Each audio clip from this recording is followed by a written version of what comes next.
Well, welcome to another episode of Daninator Prints. I'm unboxing a new printer I received from GearBest.com. This is a Prusa i3 clone. Um, Pretty impressed with the packing. The box was kind of beat up when it got here. I was a little worried. Opened it up. It was in great shape. Every part had its own container, all in foam. There was no damage, so that was good. Comes with a power supply, heated bed, controller card. This is the expansion board. Gives you a display while you're printing, and has an SD card slot built into it, so you don't have to reach around to the back of the printer. The knob on it has detents, and then when you push on it for enter, it has a real crisp click to it, so it's pretty comfortable, easy to use.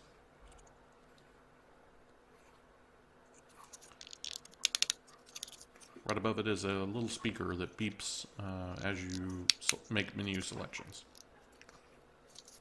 It's the main controller card. You can see it uses the green plug style wire terminals. I like these a lot. Made it real easy to wire. You can wire everything up, run all your wiring, and then just plug it into the board. The blue terminals are actually soldered to the board, so you have to wire those directly, and so is the main power.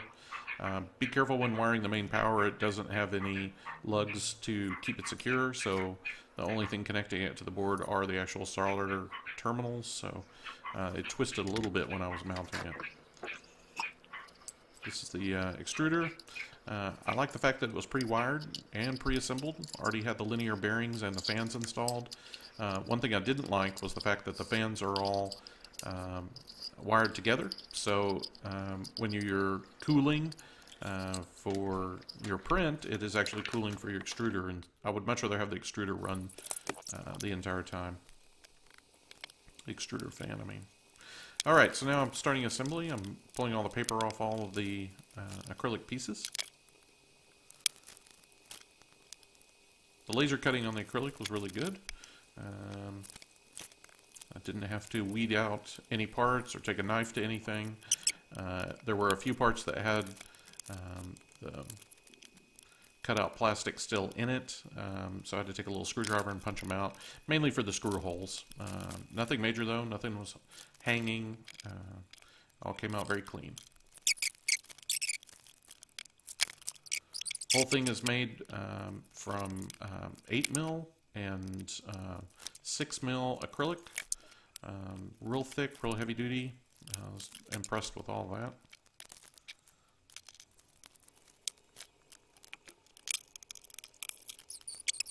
Comes with everything you need to assemble it, except for a good Phillips screwdriver. It comes with a small Phillips screwdriver that just wasn't enough to do anything with.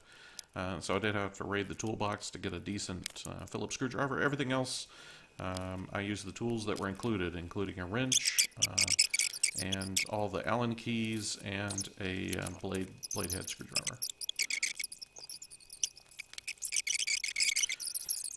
You'll notice over on the side, still see the controller card.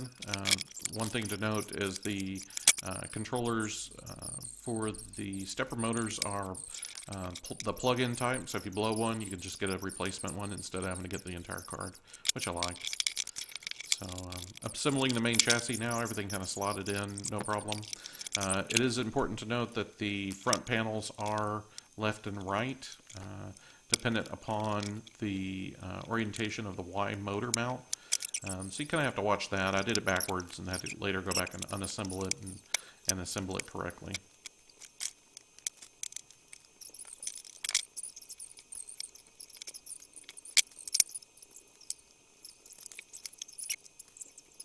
So this is the Y-axis motor assembly. Pretty straightforward. Did have to take it off one time to put a spacer block that goes behind it in, and I also assembled the pulley backwards. So the teeth on the pulley actually go towards the motor, not out towards the open. So that way the belt is really close to the motor. I had that backwards. I had to go back and redo that. So I'm installing the truss rods that will support the end of the Y motor, or the Y axis, and tighten all that down. Just standard threaded rod, nuts with washers, split washers. keep it from unraveling. And then I realized that I put them in facing the wrong direction, so I had to move them to the other side. Kind of a hassle, but should have watched the instructions a little bit closer. Also, at this point, it's good to note that you don't have to get them exactly lined up perfectly. They're a little long, so when you go to finish the Y assembly, you have to shorten them up anyway, so they don't have to be perfect.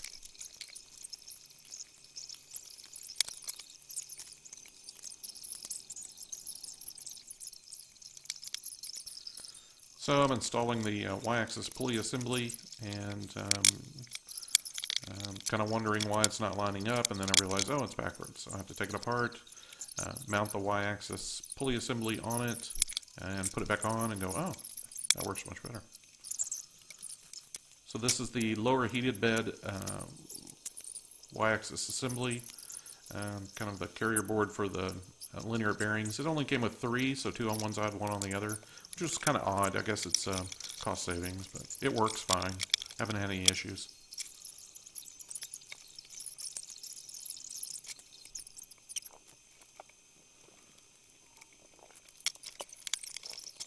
So now I'm just lining up that end plate and getting the rods mounted. They have little plastic tabs that keep them from sliding out of the front.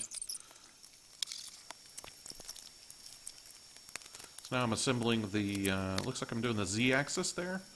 Right, so it's got 2 Z-axis motors that get wired together when you mount them onto the controller card. Pretty straightforward. I did mount the, when I put that together with the little torsion piece, I did mount the threaded rod so it touches the top of the motor so that there's no spring action there. I'm trying to reduce some of that Z-wobble on it. It helped. Still have a little bit of Z-wobble on the prints, taller prints, but not a whole lot. So the only part I had problems with was mounting this bezel for the display, but I was using the wrong bolts. You have to use there's a plastic spacers, and use those, and it took care of it, no problem. Controller card mounted, and the power supply mounted. Power supply does not come with an on-off switch, but you do have to select what voltage you're going to run it at, so make sure you flip it. Mine came set at 240. So here's some prints that I've done on those. Got some chain links. There's the symbol chain link. That'll be added to the printer here in the next couple weeks. Piece for an upcoming project. Print quality's been really good. Thank you for watching, and stay tuned for updates.